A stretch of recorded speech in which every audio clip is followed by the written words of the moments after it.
در چاره‌بین مذکور که با اشتراک افسران و سربازان قسم حربی 3501 و شورای سابقه‌داران جنگاوران بین الملل دایر گردید، نمایندگان مقامات اجرایی حاکمیت دولتی ولایت، شورای اتفاق کسبی کارمندان ساحه فرهنگ، استادان و دانشجویان دانشگاه دولتی به نام اکادمیک باباجان غفورов و نمایندگان دیگر دانشگاه‌های شهر خوجند شرکت ورزیده در موضوعهای ارتش ملی، یکی از رکن‌های دولتداری وطن به جوانان صاحب معرفت و خودشناس تکیه دارد.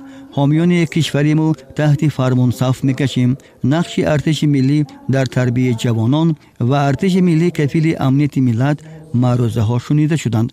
برآمد کنندگان ضمن سخنرانی ذکر کردند که مردم شریف تاجیکستان و به خصوص جوانان باید که شکرانه صلح و ثبات پایدار کشور را به جا آورده به خاطر حفظ آسایش و آرامی همیشگی مملکت سعی و کوشش نمایند، زیرا وطنداری یک رکن هستی ملت و نعمت بزرگ و بی‌بها است. والاترین معیار وطنداری و وطن دوستی رسیدن به قدر وطن، ملت و دولت صاحب استقلال، به جا آوردن خدمت وطن و حفظ مرز و بوم آن است.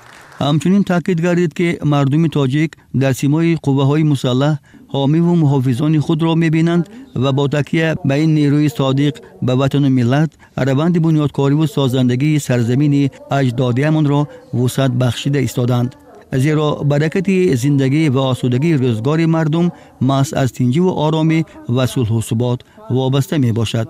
طول 10 ماه است که در قسم حربی 3501 قشون‌های داخلی وزارت کارهای داخلی جمهوری تاجیکستان خدمت خود را پیش برده ایستادم. من بعد از ختم دانشگاه دولتی خوجند به نام اکادمیک باباجان غفورов به قسم حربی 3501 داخل شدم.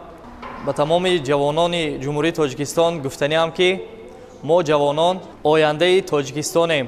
باید هر یک شهروند جمهوری تاجیکستان مردانوار به صف قوای مسلح شامل شده خدمت خود را ادا نماید.